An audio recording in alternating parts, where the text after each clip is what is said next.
recordando el apóstol Pablo la instrucción directa que le da Jesús a él y haciendo eco de la instrucción de Jesús a sus discípulos en el aposento alto, encontramos acá en 1 Corintios capítulo 11, verso 25, asimismo tomó también la copa, después de haber cenado, diciendo, esta copa es el nuevo pacto en mi sangre, haced esto todas las veces que la bebiereis en memoria de mí.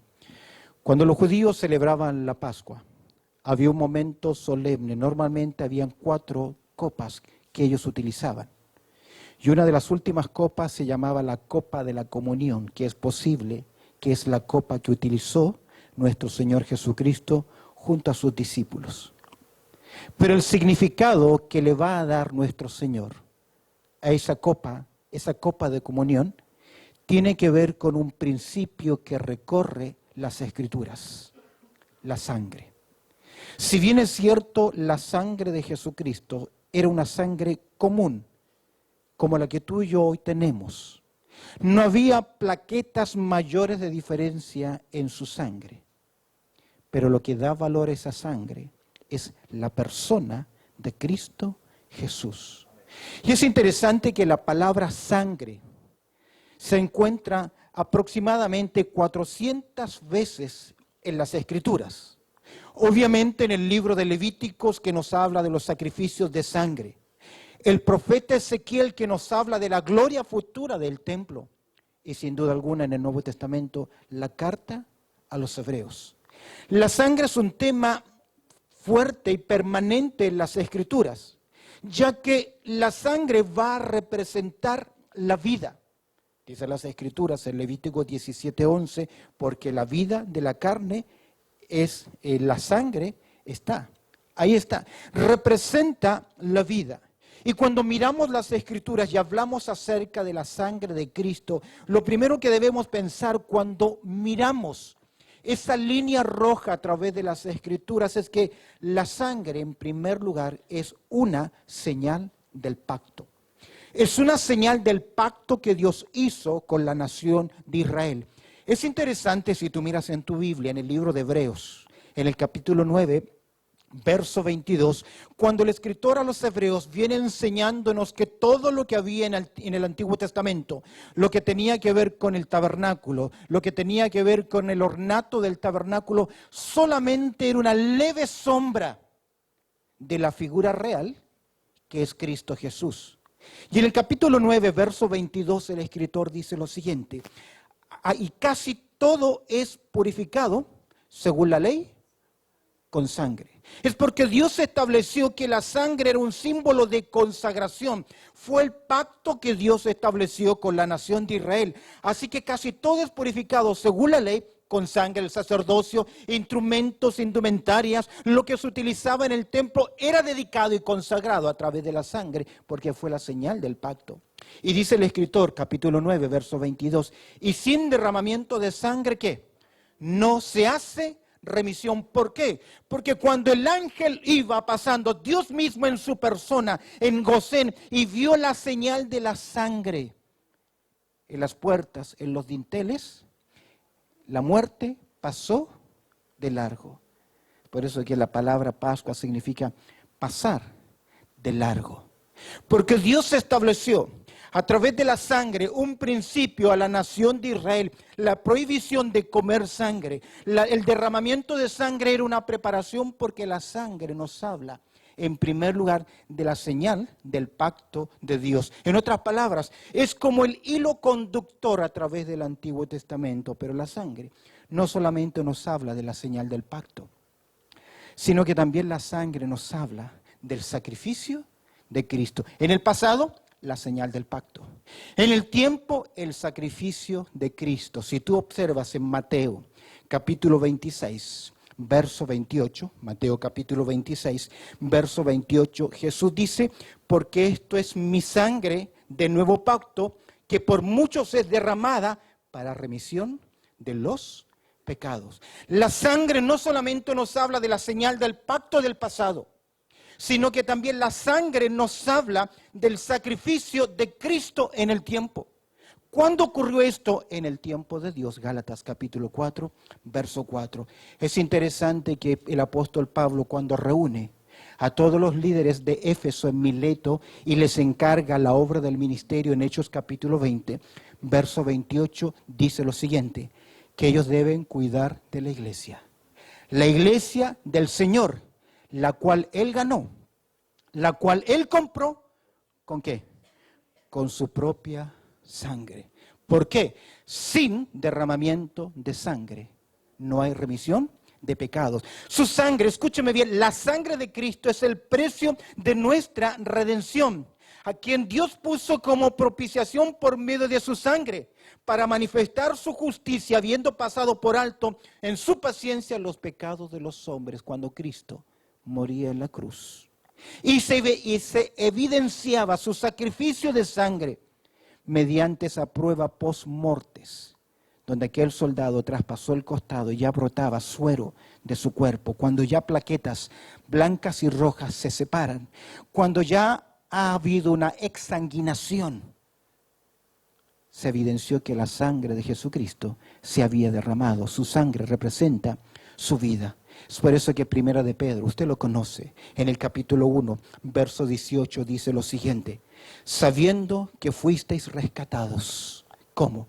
De vuestra manera de vivir, no con cosas corruptibles como oro o plata, agrega el escritor, sino con la sangre que preciosa. Es un término, ese término preciosa significa que no hay valor humano comparable a la riqueza de la sangre de Cristo Jesús. Nos redimió no con cosas corruptibles, sino con la sangre preciosa, como de un cordero.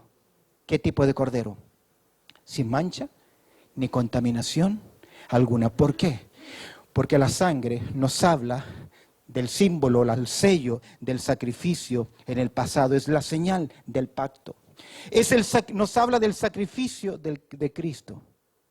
Pero hoy usted y yo podemos decir que la sangre de Cristo es la seguridad del perdón de nuestros pecados.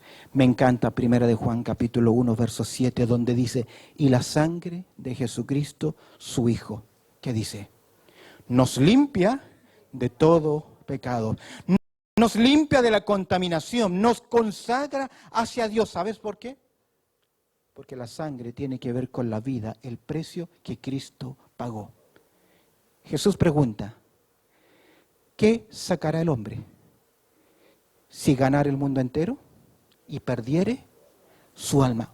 ¿O qué recompensa dará por ella? Esa señal del sacrificio, ese símbolo del pacto, esa señal del sacrificio es la seguridad del creyente que somos salvos, que somos hijos de Dios. ¿Recuerdas cuando Juan el Bautizador ve a Jesús? Lo mira de lejos, Juan capítulo 1, verso 29, que dice, he ahí quien, el Cordero de Dios, ¿qué hace? Que quita el pecado del mundo. ¿Cómo lo hizo? Por medio del sacrificio, por medio de su muerte. Por favor, abre tu Biblia en el libro a los Hebreos, en el capítulo 10.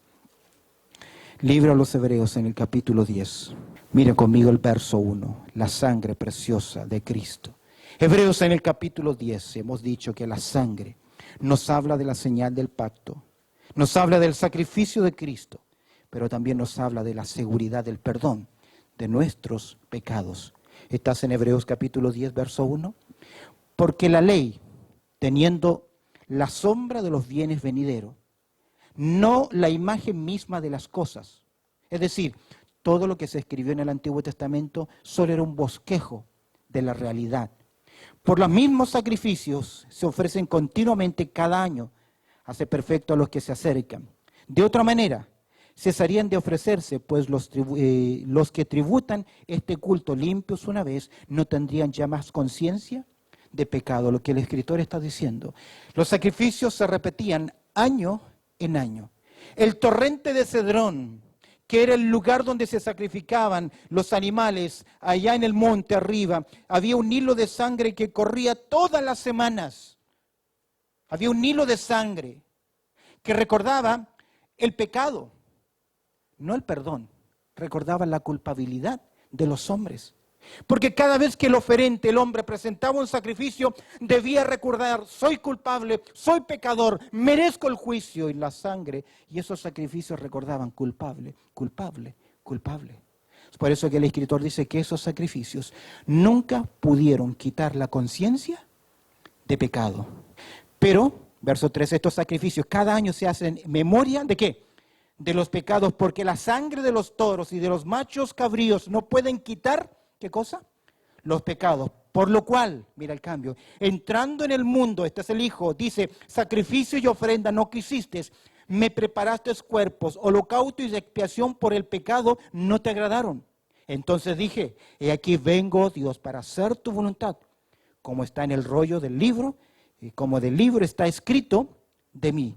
Diciendo primero: sacrificios y ofrendas y holocaustos y expiaciones por el pecado no quisiste, ni te agradaron, las cuales cosas se ofrecen según la ley. Y diciendo luego: y aquí vengo, dice: he aquí que vengo, oh Dios. ¿Para qué? Para hacer tu voluntad.